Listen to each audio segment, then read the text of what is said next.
Are you kidding me? Maya Johnson sat across from the mahogany desk, hands instinctively folded over her small but growing bump.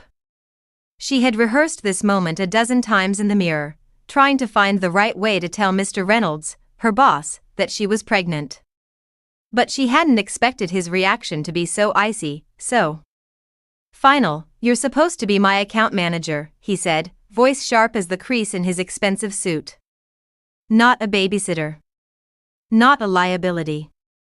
Do you realize the deadlines we're under?" Maya blinked, heat rushing to her face. "I'm still capable of doing my job." "Pregnancy isn't, don't lecture me," he snapped, leaning back in his leather chair. "You'll be distracted. You'll need time off, and frankly, this isn't the image our firm wants. Clients expect sharp, tireless professionals.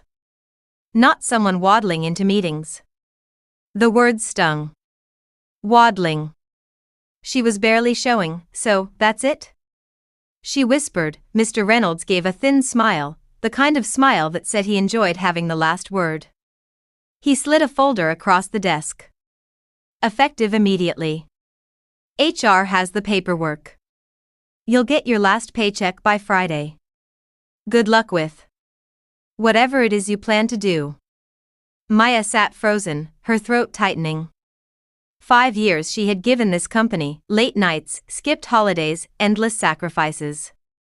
And now, because she dared to build a life outside of it, she was disposable. She stood on shaky legs, gripping her purse. "One day," she said softly, locking eyes with him, "you're going to regret this." He chuckled, already glancing back at his computer screen. Unlikely. But as Maya walked out of the office for the last time, her palms sweating and her heart pounding with humiliation, she made herself a silent promise: "I will rise from this. And when I do, he'll see me again." Maya sat in her Honda Civic in the company parking lot, her termination papers clutched in trembling hands. The reality hit her like a sucker punch. Rent was due in 2 weeks. Her savings were thin. And the father of her baby? He had bolted months ago, leaving nothing but a trail of excuses. She pressed her forehead against the steering wheel, fighting back tears. "What am I going to do?" Her phone buzzed. It was her best friend, Tasha. "Girl, you sound like you just got hit by a bus," Tasha said when Maya answered, "Worse. I just got fired." Silence. Then, "Wait, fired? For what?" "For being pregnant."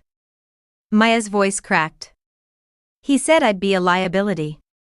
On the other end, Tasha let out a low whistle. "That's cold. Illegal too, probably. You should sue his sorry behind." "Yeah, with what money? I can't even afford a lawyer." Maya tried to laugh, but it came out broken. "Listen," Tasha said firmly. "You are not out of options. You've got brains, hustle, and a whole lot of stubborn. We'll figure something out. You don't need him or that company. You can build your own thing." Maya shook her head, staring at her reflection in the rearview mirror, puffy eyes, messy curls escaping her bun, exhaustion written all over her. "Build what, Tash?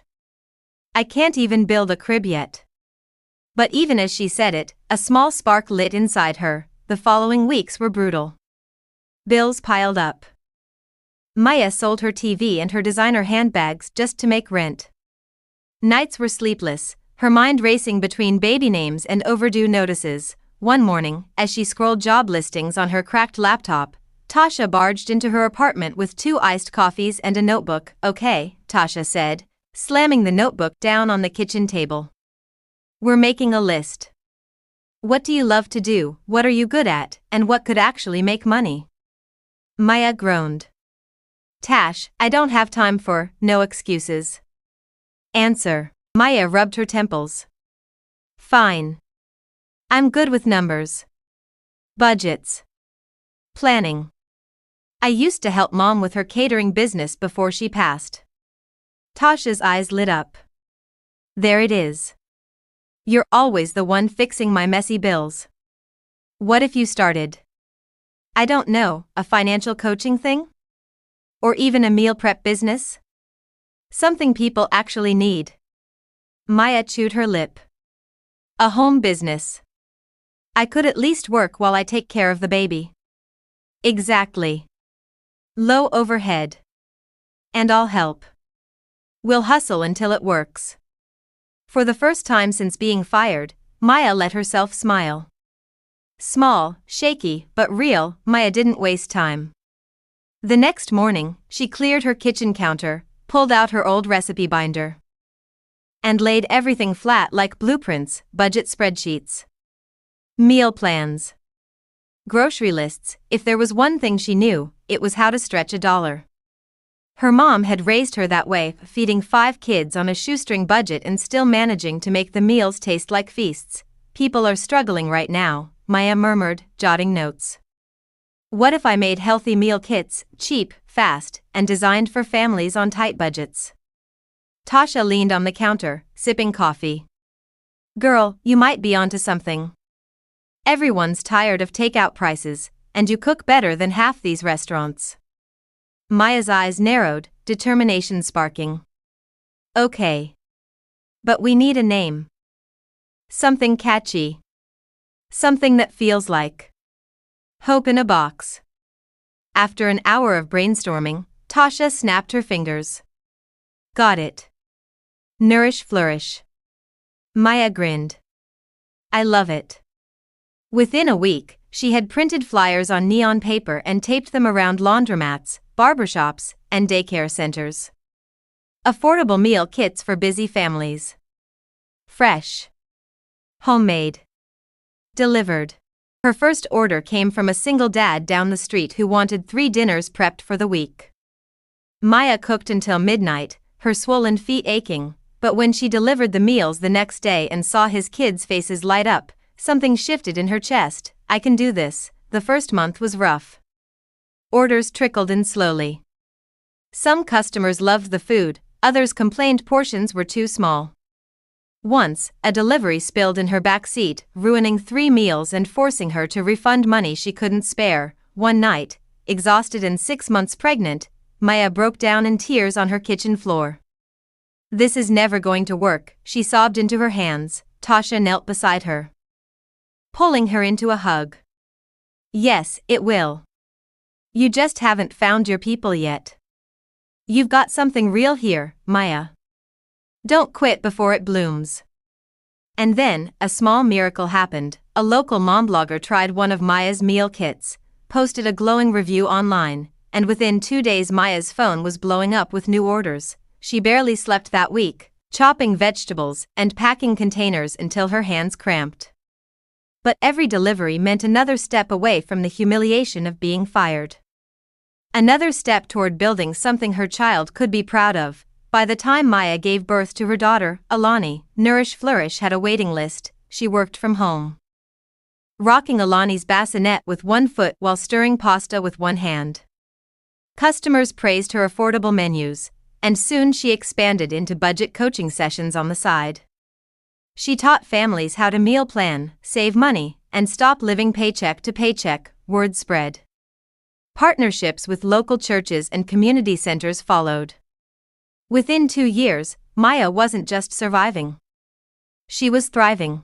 And then came the day she stood in front of a downtown office building, the same one she had once walked past dreaming of success, and signed the papers to buy it. Her business needed a headquarters, and she had the money now. As she walked through the polished lobby, baby Alani's hand clasped in hers, Maya whispered, "We did it, baby girl."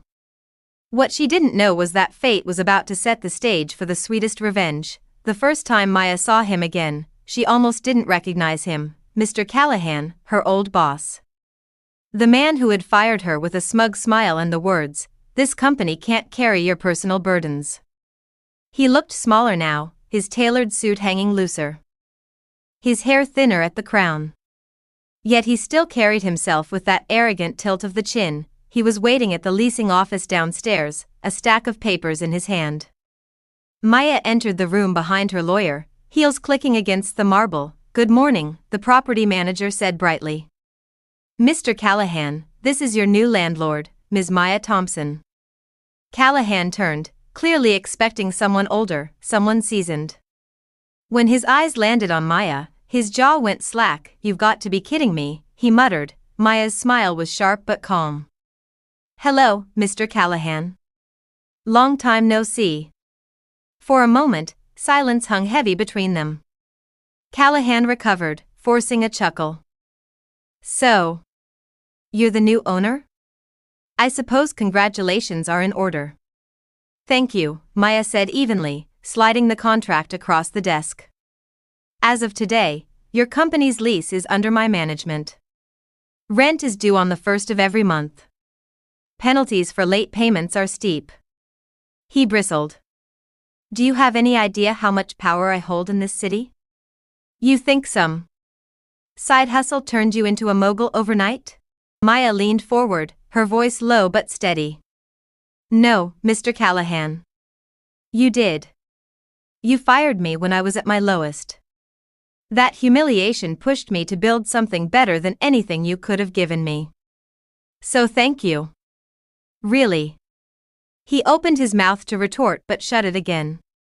His face flushed with the realization that he now reported, in some way, to the very woman he had dismissed. Later that night, Maya walked through her building's empty lobby, Alani's tiny hand wrapped around her finger.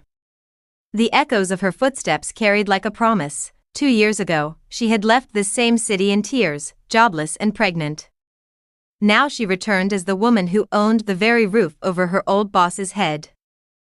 "Don't ever let anyone tell you what you can't be," she whispered to her daughter, "because bridges, once burned, are never easy to cross again. And sometimes, the person on the other side is waiting, not for revenge, but for victory." The end. My name is Temille Deebs. Please subscribe and make sure to click on the notification button to know when we upload a new video. Also like, share and comment your thoughts. Thank you, and I will see you in my next video.